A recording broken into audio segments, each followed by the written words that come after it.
Bom dia, pessoal. Hoje nós vamos falar um pouco sobre logaritmo. Na verdade, a gente vê durante a pandemia, a gente vê falar em curva logarítmica, em curva exponencial. Então vamos tentar entender o que é isso. Para que isso aconteça, a gente tem que primeiro ver as revisões de potências que a gente deu nas últimas aulas e agora começar com a aula de logaritmo.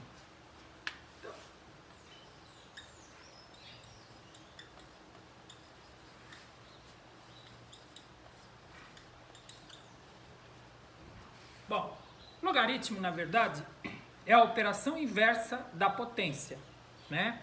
Assim como, por exemplo, 10 dividido por 2 é 5, por que 10 dividido por 2 é 5?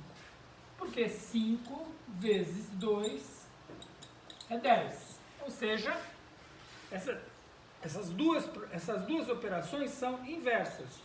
A divisão é inversa da multiplicação e a multiplicação é inversa da divisão. Se eu perguntar para você por que 5 vezes 2 é 10, você vai me dizer porque 10 dividido por 2 é 5. A mesma coisa ocorre com o logaritmo. Quando eu digo para você por que 2 elevado à terceira é 8, você poderia me dizer o seguinte: porque 2 vezes 2 vezes 2 é 8. Não, mas isso é o modo de resolver a potência. Eu quero a operação inversa disso. A operação inversa disso é logaritmo na base 2 de 8 igual a 3. Então a pergunta é, por que 2 a terceira é 8? Porque logaritmo na base 2 de 8 é 3. Ou seja, você está vendo, olha, o 2 sobe levando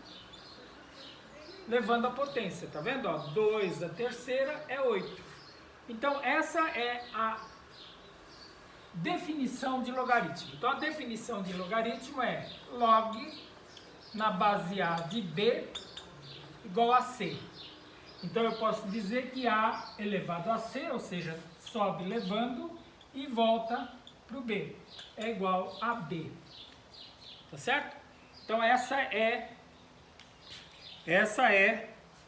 a forma da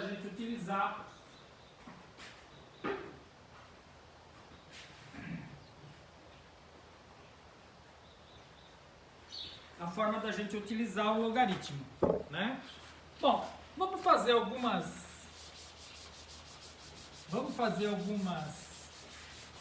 exercícios aqui para a gente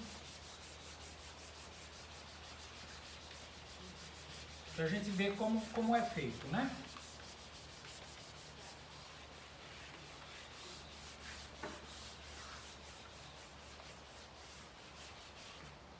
Então eu vou pegar um logaritmo, por exemplo, vou pegar log na base 3 de 27 é igual a x. Então se eu utilizar a definição de logaritmo, né? O que eu vou falar? Que 3 elevado a x é igual a 27. Bom, então agora nós temos uma potência e um número, né? É difícil da gente fazer assim. Então eu teria que pegar o 27 e fatorar o 27. 27 é divisível por 3? Porque 2 mais 7 é 9. Por 3 dá 9, por 3 dá 3, por 3 dá 1. 3 elevado à terceira, quer dizer que 27 é a mesma coisa que 3 elevado à terceira. Então 3 elevado a x é igual a 3 elevado à terceira potência. Tudo bem? Bom, aqui eu posso dizer o seguinte: se as bases são iguais, os expoentes necessariamente são iguais. Então daqui eu tiro que x vale 3. Tudo bem? Posso fazer isso de uma outra forma também. Posso fazer aqui log na base x de 125 é igual a 3. Então o que eu estou dizendo? Eu estou dizendo que x elevado à terceira vale 125. Então x elevado à terceira vale 125. Como é que eu resolvo? Eu fatoro 125. 125 por 5 25 por 5. 5 por 5, 1. 5 elevado à terceira. Então, agora eu posso dizer que x elevado à terceira é igual a 5 elevado à terceira. Agora, os expoentes são iguais, então as bases também tem que ser igual. Então, eu posso dizer nesse caso que x é igual a 5. Tranquilo, pessoal? Então, essa é a definição de logaritmo. Logo mais, nós vamos ver algumas propriedades dos logaritmos.